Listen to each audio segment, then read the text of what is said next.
Settled in on your first night. I actually worked in that office before you.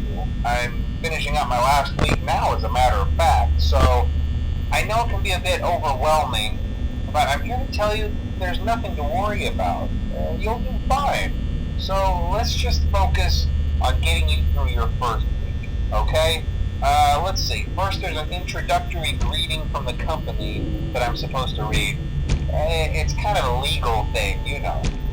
Welcome to Freddy Fazbear's Pizza, a magical place for kids and grown-ups alike, where fantasy and fun come to life. Fazbear Entertainment is not responsible for damage to property or person. Upon discovering that damage or death has occurred, a missing person report will be filed within 90 days or as soon as property and premises have been thoroughly cleaned and bleached and the carpets have been replaced. Blah, blah, blah. Now, that might sound bad, I know, but there's really nothing to worry about. The animatronic characters here do get a bit quirky at night, but do I blame them? No. If I were forced to sing those same stupid songs for 20 years and I never got a bath, I'd probably be a bit irritable at night too. So remember, these characters hold a special place in the hearts of children and we need to show them a little respect, right? Okay. So just be aware, the characters do tend to wander a bit. They're left in some kind of free roaming mode at night.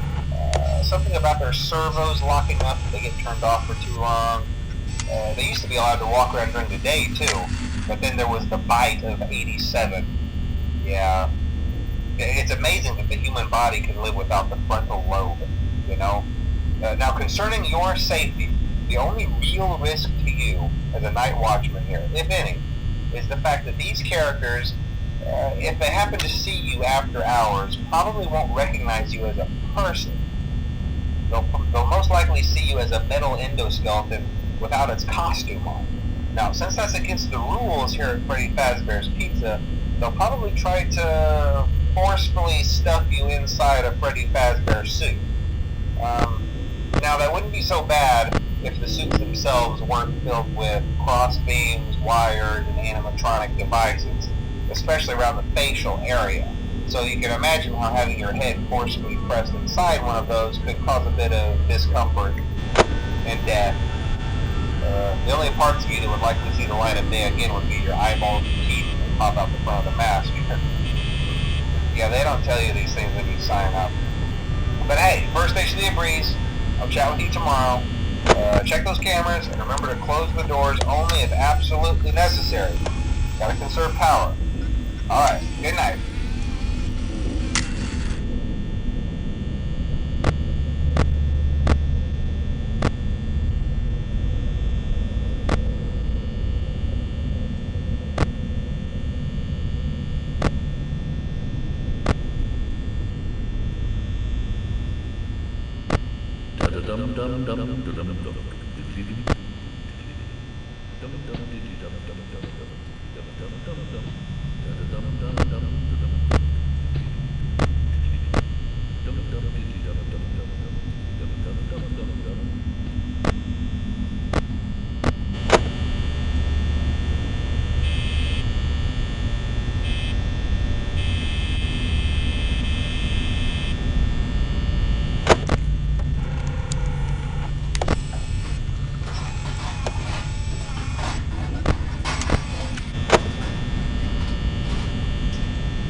too. Congrats. I won't talk quite as long this time since Freddy and his friends tend to become more active as the week progresses.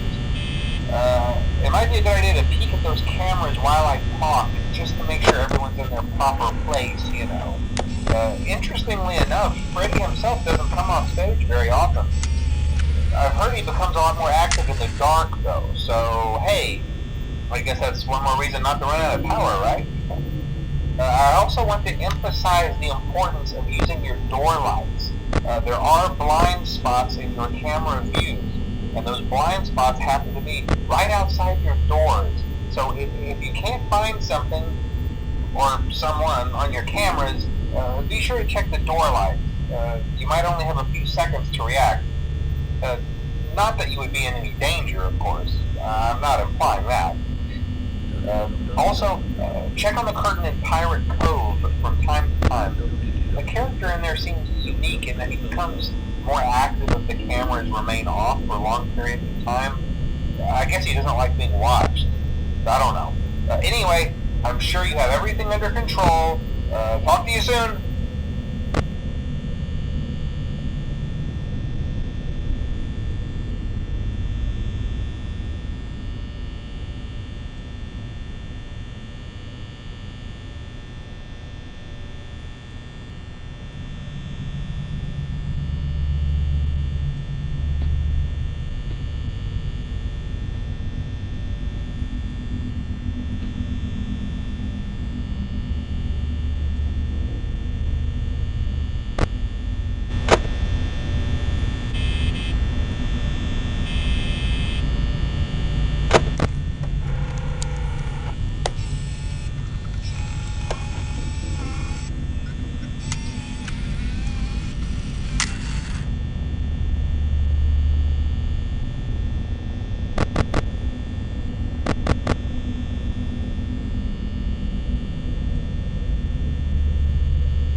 Smoking, no cooking, the hot pot.